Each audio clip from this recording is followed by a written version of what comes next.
达尔比纳维纳吉，那足球作为世界第一运动啊，在不同的环境当中，带给人们的感受却是不同的。那个人英雄主义的激情，团队的默契配合，对失败的敬畏，对胜利的向往，对信念的坚持。有的足球可以映射出越挫越勇、自我突破的品质，也有的足球让人感觉生无可恋啊，一年不如一年。这优秀的团队不会被失败击垮啊，但却可以被意外拦住前行的步伐。一次空难事故让一支正在创造奇迹的团队轰然崩塌，他们的家人和整个城市全都陷入了无尽的悲伤。巴西的沙佩科人俱乐部成立于1973年，在2009年的时候，他们还处在巴西第4级别联赛。随后的5年时间，他们不断晋级。2012年到2014年，沙佩科人俱乐部完成3级跳，升入了巴西甲级联赛，并在联赛中站稳了脚跟。2016赛季，虽然沙佩科人在巴甲联赛中排名第9，但在淘汰制的南美杯赛场却势如破竹，先后爆冷击败了南美其他国家的顶尖俱乐部，成为了一匹黑马，直接打入了总决赛，有望获得南美杯的冠军，创造球队乃至足坛历史。主场在哥伦比亚麦德林的对手，就是他们必须要去征服的对象。然而，通往梦想的道路注定布满荆棘，一起走过低谷，战胜了太多困难，一起在更衣室里疯狂庆祝胜利。可仅仅1周过后，这里却成为了灵堂。那一天，他们带着喜悦出发，却再也没能回到自己的家乡。麦德林埋葬了他们的梦想，死神夺走了他们年轻的生命。处在最高光时刻的球队，竟然遭遇了空难事故。这一起事件背后的真正原因，却非常令人无语。那今天我们就来详细了解一下全部经过。那把时间拉回到2016年。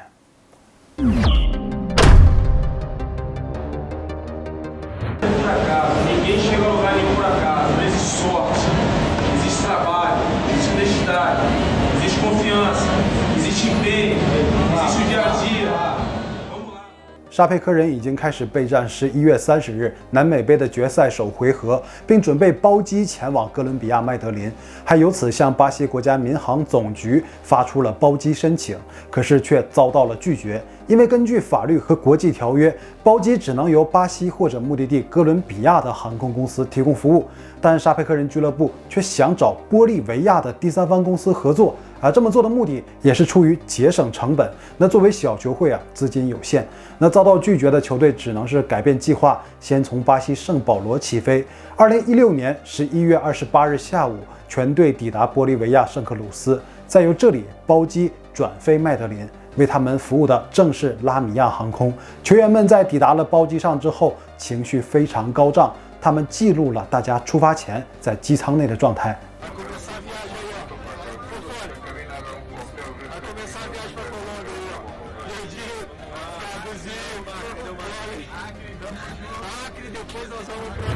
傍晚6点过后，拉米亚2933航班从玻利维亚圣克鲁斯起飞。本次机型是1993年生产的阿弗罗 RJ85 支线喷气客机，最远航程是3000公里，航程4个半小时，机上搭载77人。目的地是2750公里外的哥伦比亚里奥内格罗机场，然后再搭乘巴士前往麦德林，备战决赛首回合的比赛。那机长米格尔和副驾驶费尔南多都有超过6000小时的飞行经验。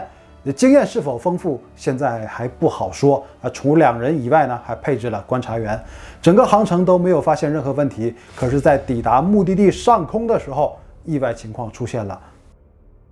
里奥内格罗机场仅有1条跑道所有的飞机的起降都要在这1条跑道上进行。当2933航班抵达的时候，副驾驶联系空管请求降落，因为其他飞机也正在排队进近，空管员告诉机组需要等待通知。于是2933航班开始在上空盘旋等候。而过了几分钟后，2933号班机的请求让空管措手不及。机组说自己的燃油出现问题，情况紧急，要求优先降落。收到信息后，空管立刻重新安排其他飞机的航线，大概需要7分钟的时间才能彻底腾出跑道。可是航班却拒绝服从，已经完全不再听从调度，直接左转开始下降。在这个过程，甚至差点和其他航班相撞。空管员立刻要求其他航班马上避让，2933号班机的情况迫在眉睫，客舱的灯突然熄灭，电路失效，乘客们都感受到飞机在高速下降。因为飞机上的燃油即将消耗殆尽，没有了能源的支持，飞行员无法找到机场的位置，需要空管给他们提供跑道方向。可就在这个请求过后，拉米亚2933航班就在雷达上消失了，无论地面再怎样呼叫，也得不到任何回应。当搜救队抵达塞罗戈多山，看到了最不愿意看到的一幕：山坡上布满了飞机残骸，他们遭遇了空难。马上展开救援，事故现场竟有7人，还有生命体征。撒佩克人主力门将达尼洛在去急救的途中与家人电话联系，但这也是他生命中最后的力量。在通话过后的迷离之际，他说：“兄弟们在天堂等我，他们需要一名门将。”最终因为伤势太过严重，永远地闭上了眼睛。幸存的6人中有3位球员、乘客和机组人员，一共71人罹难，其中有19位一线队员、14位教练组成员和9位球队高层管理人员，其余全都是随队的工作人员或记者。这也成为体育史上死伤最惨重的悲剧之一，也让整个球坛陷入一片悲痛之中。那究竟是发生了什么事情导致如此惨烈的悲剧？那事故调查组立刻展开调查。根据现场残骸显示，飞机是在跑道前30公里处坠毁，起落架已经处于下放的状态，机翼也已经伸了出来，这很明显是一个降落的姿态，可是却没有飞过山峰。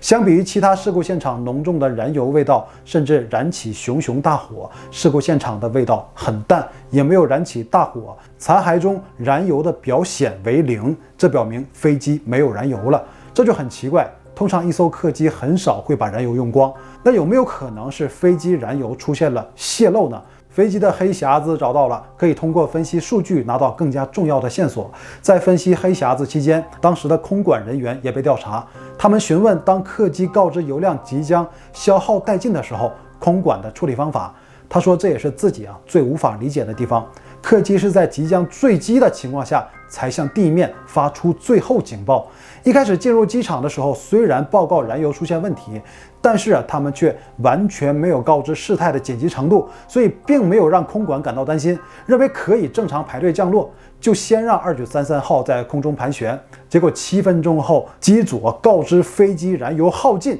拒绝空管调度，直接准备强行降落，结果导致了坠机事件的发生。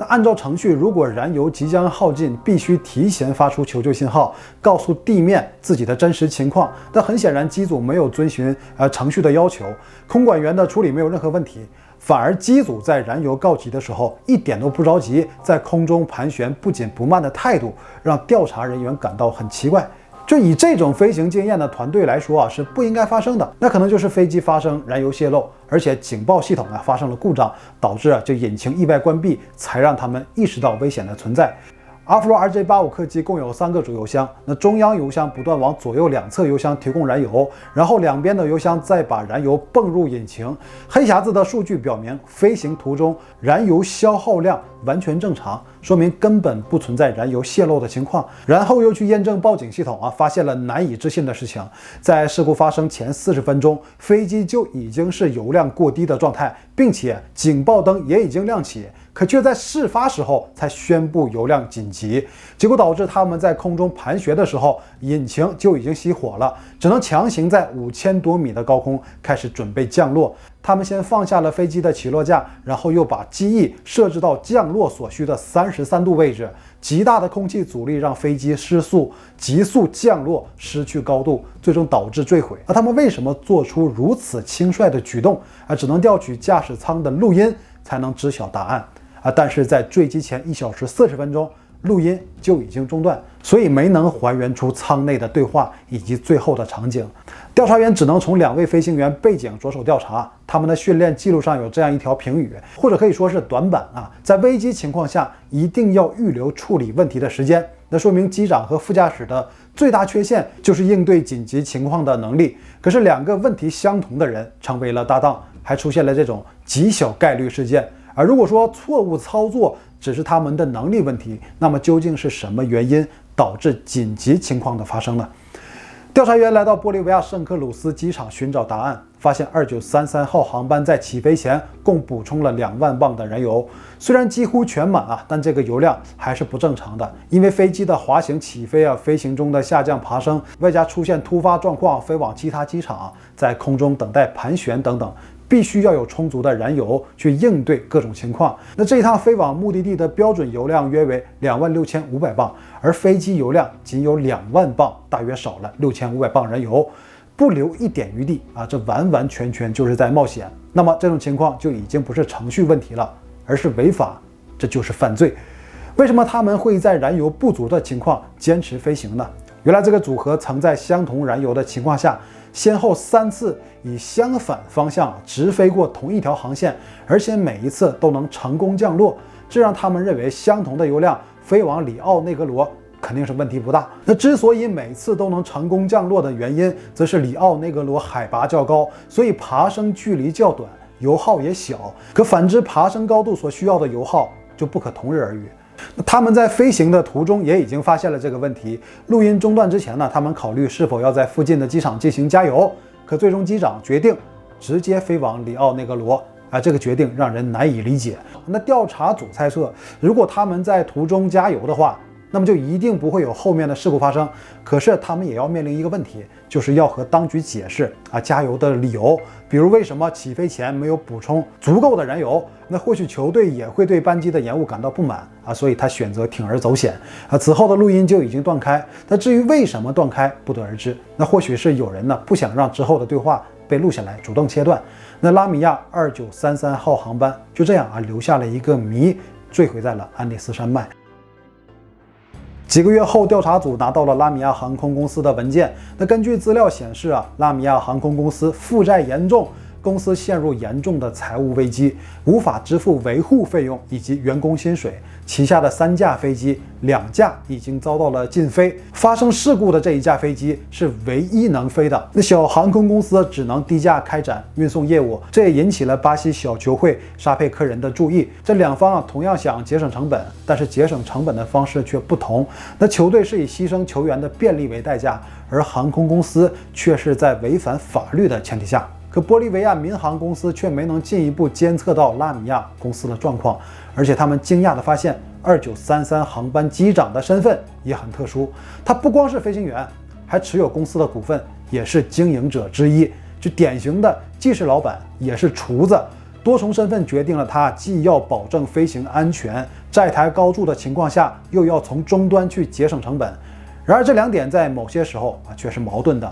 那么他们从头开始一系列错误的操作，就仅仅是为了节省燃油经费，就拿几十条人命做了赌注。那这也是这起空难最遗憾和不幸的部分。2933号最终以悲剧收场。那这起事故原因被官方定性为拉米亚航空公司不当的飞行计划和计划执行，且没能遵循规定的燃油要求工作。玻利维亚检察官以过失致死罪起诉了拉米亚航空公司的法人，民航部门也吊销了拉米亚航空公司的营运执照。这个以人命为赌注、丧失了基本职业操守的企业，从民航领域彻底消失了。可是那些伴随一起消失的年轻生命，却再也无法回到家人的身边。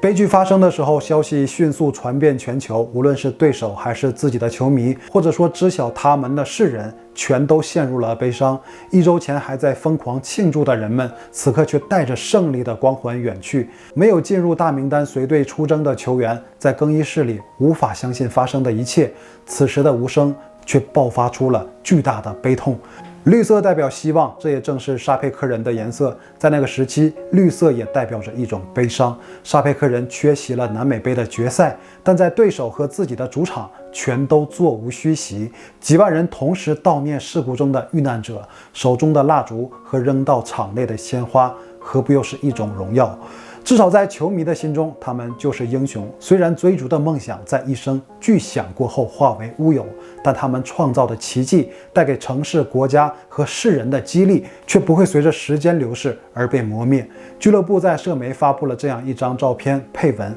他们一直在不断攀升，直至升入天堂。那场决赛的对手哥伦比亚国民竞技队放弃了比赛资格，决定将冠军让给沙佩克人队。南美足协宣布将2016年南美杯冠军授予遭遇空难的沙佩克人俱乐部。幸存的3位球员接过了奖杯，他们的球衣绣上了一大一小2颗星星，一颗纪念南美杯冠军，另一颗纪念那些消逝的英雄。后续的4年间，沙佩克人俱乐部经历了重建、降级，俱乐部老板去世，重新升级，现在依然活跃在巴西的顶级联赛中。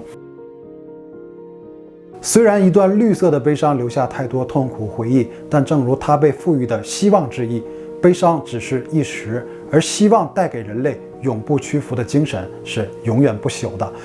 那好了，以上就是本期的所有内容。最后别忘了点赞、订阅、大吉，我谢谢你了，拜拜。